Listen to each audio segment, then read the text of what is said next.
गया। 1981 से लेकर अब तक ये लोग लगातार इक्तदार में हैं। 45 साल हो गए इस खानदान को इक्तदार में। 6 इनके वज़राए आला आ चुके हैं और 5 इनके वज़ीर आज़म आ चुके हैं, और ये इसी खानदान के अंदर से आ चुके हैं, खानदान के बाहर से और भी मौजूद हैं। इतनी लुटमार करने के बावजूद पाकिस्तान पीछे गया और इनका खानदान आगे गया। कौम को इन्होंने लगाया हुआ है दुआओं पे, तो आप दुआ करें जनाब, इतों कोई चीज़ ही निकला है ज़मीन में से। इस ज़मीन में से सोना खालिस भी निकला है ना, इस ज़मीन में से दुनिया के बेहतरीन हीरे भी निकल आए, इस ज़मीन में से दुनिया के सारे खजाने भी निकल आए ना, तो पाकिस्तान की मिलिट्री एस्टेब्लिशमेंट पाकिस्तानियों को हवा भी नहीं लगने देगी, जैसे बलूचिस्तान में होता है। बलूचिस्तान में ऐसे मादनियात निकल रही हैं, कबायली इलाकों में ऐसे मादनियात निकल रही हैं, हर चीज़ के ऊपर हमला हो सकता है, मादनियात पे हमला नहीं होता। मादनियात को पूरी सिक्योरिटी के अंदर निकाला जाता है और अपने आकाओं को बेचा जाता है। वो पैसा कहाँ जा रहा है, कोई देगा जवाब? स्मगलिंग का पैसा कहाँ जा रहा है, कोई देगा जवाब? ये जितनी यहाँ पे मंशियात लगाई जा रही है पाकिस्तान में, बलूचिस्तान में और खैबर पख्तूनख्वा के कबायली इलाकों में, वो कौन लगवा रहा है? उसकी ट्रांसपोर्टेशन कैसे होती है?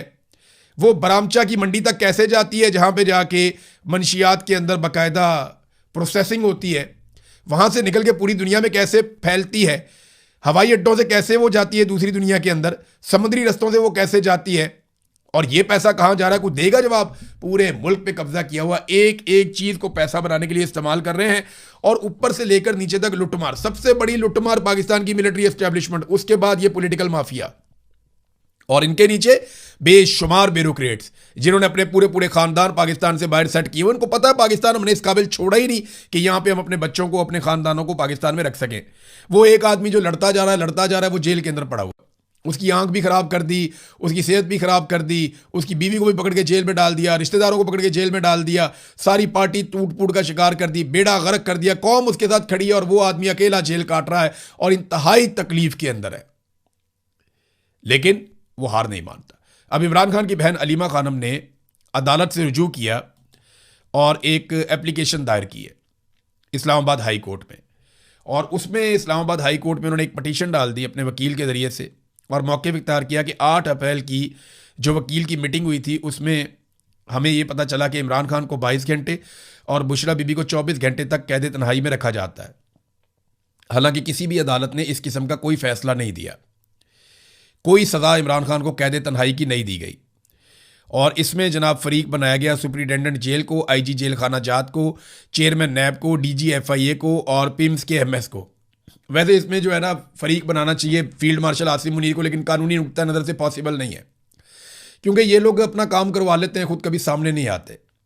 ये पीछे रहते हैं, अपना काम करवाते हैं मज़े से, और ख़ुद कभी भी सामने नहीं आते। हुकूमतें गिराएं बनाएं कुछ भी करें, इनके ऊपर एलिगेशन नहीं लग सकता। ये अपने आप को पर्दे के पीछे रखते हैं और वहाँ से डोरियाँ हिलाते रहते हैं। इनके पास बहुत सारे टाउट्स होते हैं, बहुत सारे इनके गुलाम होते हैं जो इनके लिए काम करते रहते हैं। इमरान खान को कैद तन्हाई में रखने का जिक्र किसी फैसले में मौजूद नहीं है। मेरे भाई को कैद तन्हाई में रख कर एक गैर इंसानी रवैया रखा जा रहा है। इमरान खान ने वकील के साथ मीटिंग में बताया कि उनकी आंख 85% मुतासिर हुई है। कैद तन्हाई में रखना एक सख्त तरीन सज़ा है और इमरान खान की सज़ा में कैद तन्हाई नहीं है। फिर उन्होंने ये इस्लामाबाद हाई कोर्ट में दरख्वास्त दायर की है। उम्मीद करते हैं कि शायद किसी दिन ये केस लग जाए और शायद किसी दिन इंसाफ मिल जाए, अदरवाइज पाकिस्तान में इंसाफ तो नापैद है। सरमायाकारी की नादरीन में बात कर रहा था, ये देखिए, ये एक नौजवान है, ये सरमायाकारी करने के लिए पाकिस्तान आया था। नाम है हाशिम नूर ज़ई। ये दुबई से सरमाया लेकर आए पाकिस्तान में, और इन्होंने मुख्तलिफ जो रिपोर्ट्स हैं उनके मुताबिक कोयटा में एक रेस्टोरेंट बनाया कि जनाब मैं यहाँ पे काम करूँगा। दुबई से पैसा लेकर आया, कोयटा के अंदर रेस्टोरेंट बनाया कि मैं अपने मुल्क के अंदर पैसा लेकर आऊँगा। इसहाक डार ने कहा था ना कि हुब्बुल वतनी का सबूत दें और पैसा पाकिस्तान में लेकर जाएं। हालांकि इसहाक डार के बच्चे कभी भी ये सबूत नहीं देंगे, नवाज शरीफ के बच्चे कभी ये सबूत नहीं देंगे हुब्बुल वतनी का, वो पैसा पाकिस्तान में नहीं लेकर आएंगे। लेकिन ये जो हाशिम नूर ज़ई साहब हैं, ये पैसा लेकर आए पाकिस्तान में।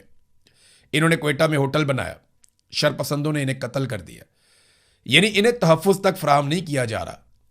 कोयटा के अंदर कोई शख्स महफूज नहीं है, पूरे बलूचिस्तान में कोई शख्स महफूज नहीं है, मैं तो कहता हूँ पूरे पाकिस्तान में कोई महफूज नहीं है। यानी जो दहशतगर्दों से बच जाता है, चोरों से, लुटेरों से बच जाता है, वो सरकार के काबू आ जाता है। बैंक के अंदर से आपके अचानक पैसे गायब हो जाते हैं, पता ही नहीं चलता पैसे कहाँ गए।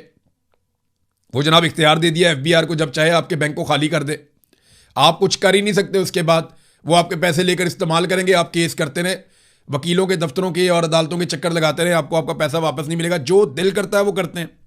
अब ये हाशिम नूरजई साहब शहीद हो गए क्वेटा में, और मुझे बताया ना इनके कत्ल का जवाब कौन देगा। ये लेकर आया था ना थोड़ी सी सरमायाकारी, तो कौन लाएगा पाकिस्तान में पैसे, कौन करेगा पाकिस्तान में सरमायाकारी? ये देखें ना आपने हालात क्या कर दिए, पॉलिटिकली इतना विक्टिमाइज किया आपने लोगों को कि अल्ताफ हुसैन साहब हैं, ये आप इनकी तस्वीर देखें, इनका ताल्लुक तहरीक इंसाफ से। इन्हें 9 मई के जाली मुकदमे में गिरफ्तार कर लिया गया 9 मई के बाद 2023 में। ये लंबा अरसा जेल के अंदर रहे। आज से 6 माह पहले इनको बाइज्जत बरी करवाया गया।